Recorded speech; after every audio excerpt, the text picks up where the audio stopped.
নমস্কার। আজকে একটি খুব গুরুত্বপূর্ণ বিষয়। প্রধানমন্ত্রী নরেন্দ্র মোদী শনিবার রাত ৮টায় জাতির উদ্দেশ্যে একটি ভাষণ দিয়েছেন। সেই ভাষণের বিষয়বস্তু কি ছিল? নারী শক্তি বন্দন অধিনিয়ম। নারী শক্তি বন্দন অধিনিয়ম। এই নারী শক্তি বন্দন অধিনিয়ম সংবিধানের ১৩১তম সংশোধনীর মাধ্যমে একটি বিল পেশ করা হয়েছিল। যেই বিলের মাধ্যমে সংসদীয় ক্ষেত্রে অর্থাৎ লোকসভা বা বিধানসভায় মহিলা সমাজের বা নারী সমাজের যেন তাদের প্রতিনিধি হওয়া বা জনপ্রতিনিধি হওয়ার যে বিষয় সেটা যেন বেশি পরিমাণে বাড়ে। কিন্তু কি দেখা গেল ব্যাপারটাতে? দেখা গেল যেটা, যে প্রধানমন্ত্রী তার ভাষণে প্রথমেই বললেন যে সত্যিকারের একটি ভ্রূণকে হত্যা করা হয়েছে। কেন বললেন এই কথাটা? কথাটা হলো এইটাই, যে আমরা জানি যে আমাদের সমাজে যে একটা চিরাচরিত নিয়ম আছে, সবাই পুরুষ সবাই ছেলে চায়, মেয়ে কেউ চায় না। যার জন্য একটা সময় ভ্রূণ হত্যা খুব ব্যাপকভাবে হয়েছে। সংসদে গতকালে এই নারী সংরক্ষণ বিলের ওপর ভোটাভুটি হয়। ভোটাভুটি হওয়ার পরে যে শাসক দল অর্থাৎ এনডিএ এবং বিজেপি দল, তারা আহ, সংশোধনের জন্য বা আইন পাশ করার জন্য যে নিয়ম, অর্থাৎ 1/3 ভোট, সেই ভোট তারা পায়নি।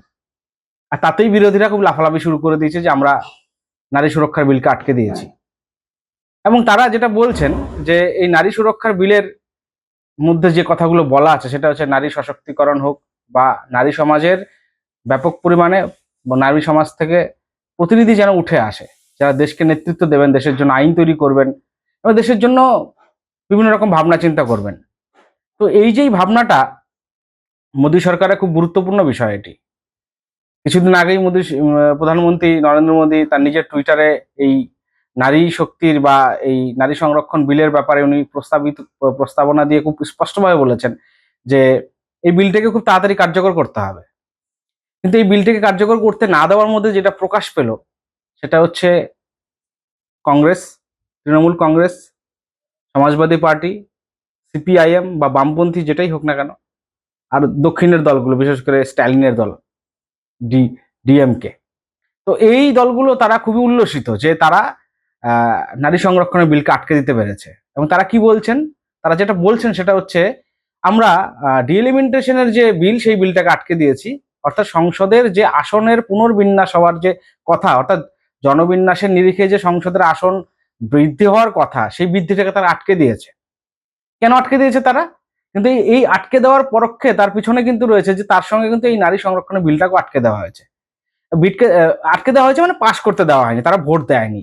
তাহলে কি বলবেন? তাহলে কি বলবেন যে এই যে ইন্ডি জোটের যে প্রধান শরিক দলগুলো, বিশেষত কংগ্রেস, তৃণমূল কংগ্রেস, সিপিএম, সমাজবাদী পার্টি, তারা কি আদৌ সত্যি নারী প্রগতিতে বিশ্বাস করেন বা রাখেন? বা আমরা যে বলি জেন্ডার ইকুয়ালিটি, যে বামপন্থীরা কথায় কথায় বলেন না জেন্ডার ইকুয়ালিটি, সাম্যবাদ, তাহলে কোথাকার কোন সাম্য প্রতিষ্ঠিত হলো? তারা সত্যি কথা বলতে নারী সংরক্ষণের পক্ষেই নন। তারা তারা চরমপুরে নারী বিদ্বেষী।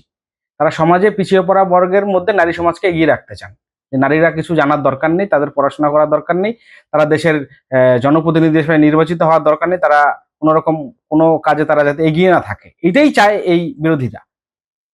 সেই কারণে প্রধানমন্ত্রী বললেন যে এটা কিন্তু চরম পরিমাণ একটা ভ্রূণ হত্যা করা হলো। অর্থাৎ একটা ভ্রূণ থেকেই একটা, বা একটা বীজ থেকে একটা বড় মহিরুহ বৃক্ষ হয়, অথবা একটা ভ্রূণ থেকেই কিন্তু একটা পরিণত মানুষের রূপ নেয়। সেই পরিণত মানুষকে রূপ নেওয়ার আগেই কিন্তু তাকে গলা টিপে হত্যা করা হলো লোকসভায়। এবং এই বিষয়টা নিয়ে আজকে প্রধানমন্ত্রী যেটা বললেন, বিরোধীদের যে কথাগুলো বললেন, তারা কিন্তু আগামী অন্ততপক্ষে 10 থেকে 30 বছর পর্যন্ত তারা কিন্তু এই যন্ত্রণা অথবা এই যে অপবাদ, তাদের কিন্তু অপবাদ ঠিক নয়, এই যে তাদের অপকর্ম, যে অপকর্ম তাদের বহন করতে হবে, তারা কতটা চরম পরিমাণ নারী বিদ্বেষী। যখনই পার্লামেন্টে ভোটাভুটির সংখ্যা প্রকাশিত হয়েছে, তার কিছুক্ষণ পরে আমরা জানতে পারি কংগ্রেস নেতা রাহুল গান্ধী, উনি নাকি অভিষেক ব্যানার্জিকে ফোন করেছেন, ফোন করে ধন্যবাদ জানিয়েছেন। তাহলে এই অভিষেক ব্যানার্জি বা তৃণমূল শাসক দল, তারা কি নারী আন্দোলন বা নারীর প্রগতি বা নারীর সশক্তিকরণের পক্ষে না বিপক্ষে? স্পষ্ট এটা তারা বিপক্ষে, তারা কখনোই চায় না নারীদের উন্নয়ন ঘটুক। সঙ্গে সঙ্গেই তাদের সাংসদ মহুয়া মৈত্র, যিনি টাকার বিনিময়ে সংসদে প্রশ্ন করেন, হ্যাঁ, এবং তার তো কোনো সীমা পরিসীমা নেই। তিনি নিজেই বলেছিলেন যে যে তৃণমূল করে না সে নাকি বাঙালিই নয়। তিনি কাকে বিয়ে করেছেন? তিনি কি বাঙালিকে বিয়ে করেছেন? তাহলে তিনি কোন বাঙালি সত্তার অধিকারী? ওইরকম একটা মহিলা পার্লামেন্টে ওই আইন পাশ না হওয়ার কারণে সগর্বে উনি ইংরেজিতে ভাষণ দিয়ে বলছেন যে খুব সাকসেসফুল হয়েছেন ওনারা, এবং এটা পৃথিবীর ইতিহাসে বিরল থেকে বিরলতম ঘটনা।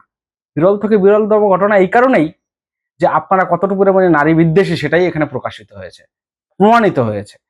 প্রধানমন্ত্রী সেই কথাই বলেছেন যে তৃণমূলের কাছে একটা সুযোগ ছিল, কিন্তু তারা সেই সুযোগটাকে গ্রহণ করতে পারেনি। কংগ্রেসের তো বরাবরই তাই, মানে বাবার সম্পত্তি তার ছেলে পাবে, তার ছেলে পাবে, এটাই। মেয়ে পাবে কিনা তার কোনো গ্যারান্টি নেই। যার কারণে কংগ্রেসের মধ্যেও দেখা গেছে সোনিয়া গান্ধীকে প্রথম থেকেই রাহুলকেই এগিয়ে দিয়েছেন, প্রিয়াঙ্কা গান্ধীকে এগিয়েছেন অনেক পরে, যখন আর কিছু করার ছিল না। মানে হারের সংখ্যা এতটা পরিমাণে বেড়েছে সেই কারণে, মান রক্ষার জন্য। তো সেখানে প্রধানমন্ত্রী আজকে যে কথাগুলো বলেছেন যে নারী সংরক্ষণ বিল পাশ হলে কি হতো, এবং এই নারী সংরক্ষণ বিল পাশ না হওয়ার কারণে সমাজে নারী সমাজকে আরো কতটা পরিমাণে পিছিয়ে রাখা হবে, তাদের প্রতি অবমাননা করা হবে।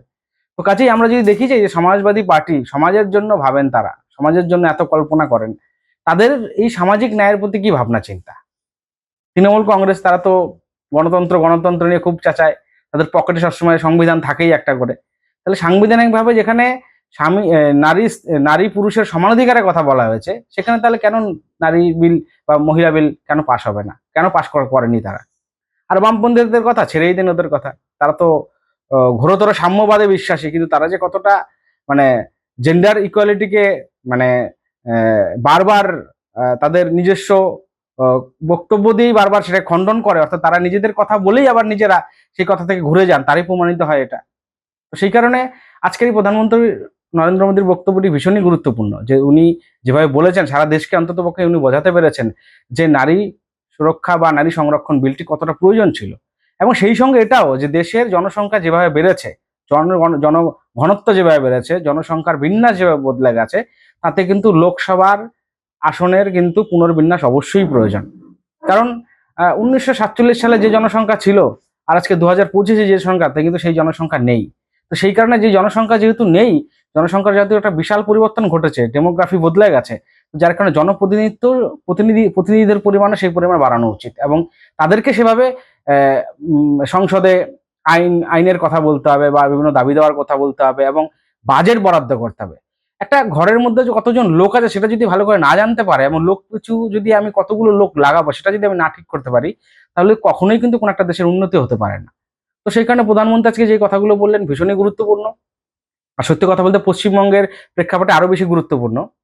আমি দেখলাম সংবাদ মাধ্যমেই রাজ্যের প্রতিমন্ত্রী চন্দ্রিমা ভট্টাচার্য উনি কি বলছেন, উনি বলছেন যে তাদের যতজন সাংসদ আছেন তার মধ্যে 11 জন মহিলা সাংসদ, এবং তারা হচ্ছে প্রায় 30% বেশি তারা সেই নিয়ম তারা লাগু করেছেন সেখানে।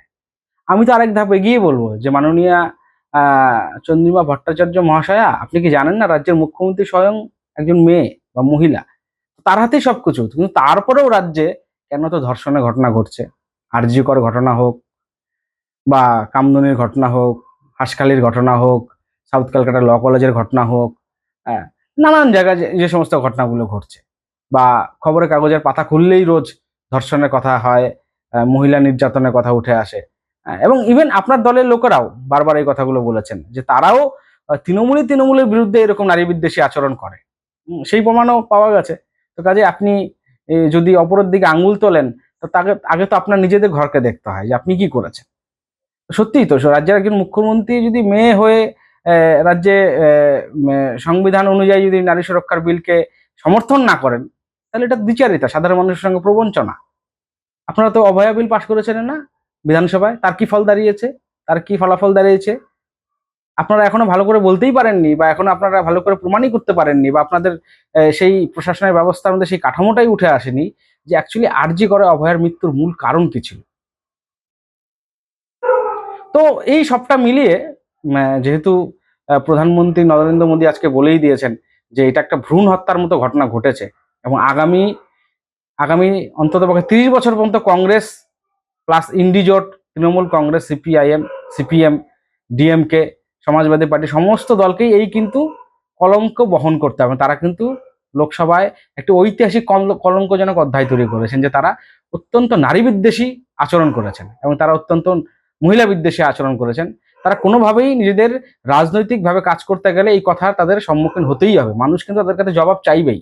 আজ হোক কাল হোক, তারা যখনই জনপ্রতিনিধিদের কাছে যাবেন, মানুষের কাছে যাবেন নিজেদের ভোট চাইতে, তখন তাদের সেই প্রশ্নের সম্মুখীন হতেই হবে যে কেন আপনারা নারী সুরক্ষার বিল বা সংবিধানে যে নারী সংরক্ষণের বিল, সেই নারী সংরক্ষণের বিলটিকে আপনারা কেন গ্রহণ করেননি, কেন আপনারা ভোট দেননি। তো এই বিষয়গুলোই বলার ছিল, এই কারণে যে পশ্চিমবঙ্গে গত 15 বছর প্লাস তার আগেও 34 বছর বাম আমলে নারীদের তো নিয়ে খুব একটা কিছু ভাবা হয়নি। রাজ্যের মুখ্যমন্ত্রী হয়তো মহিলা, কিন্তু সত্যি কথা হলো রাজ্যের কোনো নারী সুরক্ষিত নন।